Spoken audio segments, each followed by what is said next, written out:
So the sales of lads mags in the UK are increasing. No, the answer is actually false.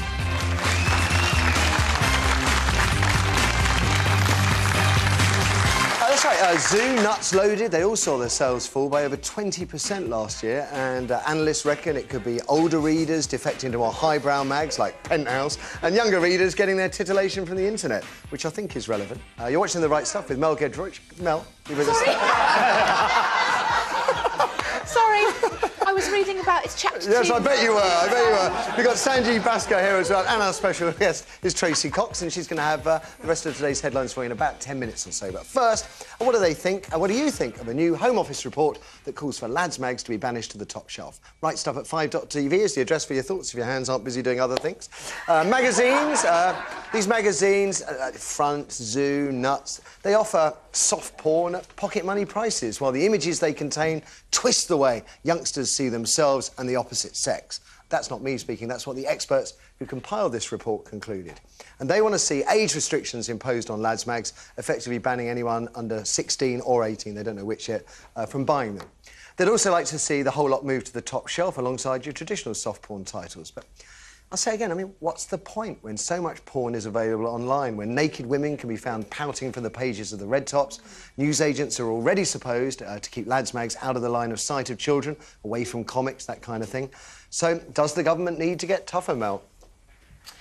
I just think it boils down to being sensible and to explaining to kids what's what. Right. I don't think we should rely on the state to kind of do it for us. Sexual imagery is everywhere. That, you know, there's nothing we can do to stop that. My daughter, actually, we were in a petrol station, and for the first time ever, she's aged 7, she looked, I think it was a cover of FHM, actually, and she came up to me and she said, "Mum, why is that lady doing that funny face in the bikini?"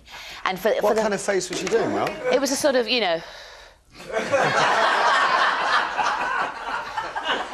blowing. Apparently you're supposed to blow through the lips. A model told me that. You're supposed to go... I don't know if that's exactly what they had in mind. Whatever it was. Obviously not quite like that.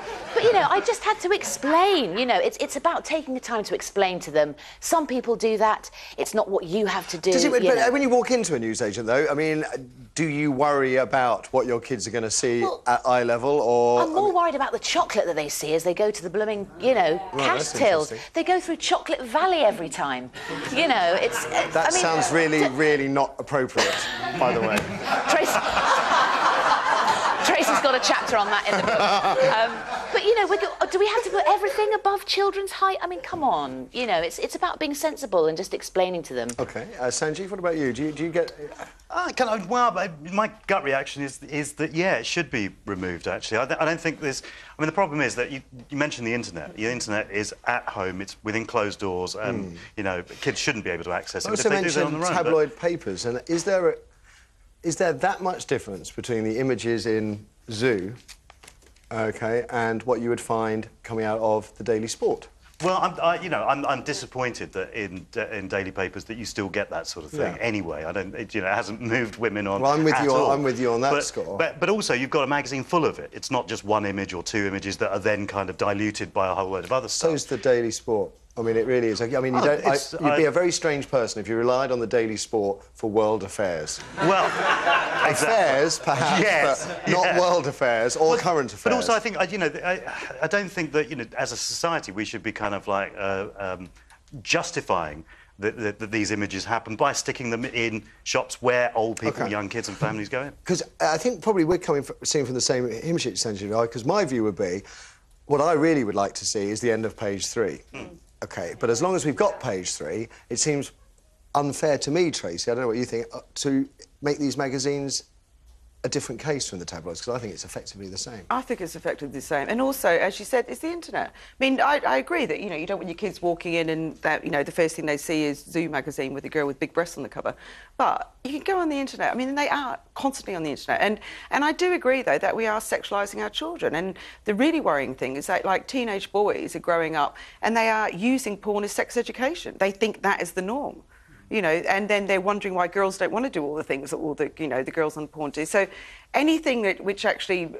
what we need to be doing is removing stuff like that and actually putting some good, honest information about sex out there that's more accessible for kids. So removing all this salacious stuff and actually putting good information that's practical and, you know, I mean, it is out there, but so don't remove sex, but put in the right sort of But also, I information. think we kind of, as a society, we sanction it when we put it in kind of news agents and stuff. We kind of go, it's acceptable, it's absolutely part of, you know, it's fine to have those kind of images. Whereas the internet, you have to purposefully go and find it, and it's indoors and it's in. But the bit that really gets me again, and I know you agree, is when you walk down the road and you see page 3 of The Sun just blowing as a piece of litter down the road, and you think, I mean, that really is intrusive and hideous, actually. Grimbles.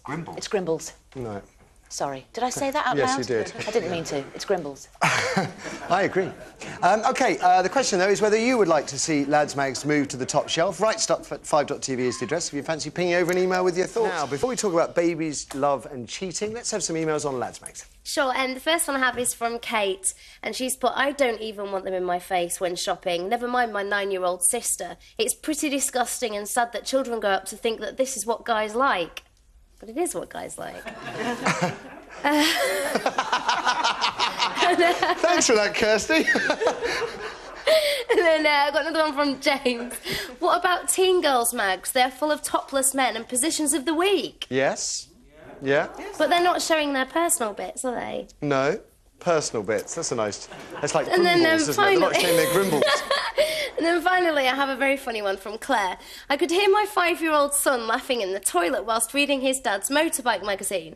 He could not believe how silly the lady was riding a bike in the cold with her boobies out. Where was her coat? Nature's crash barriers. OK.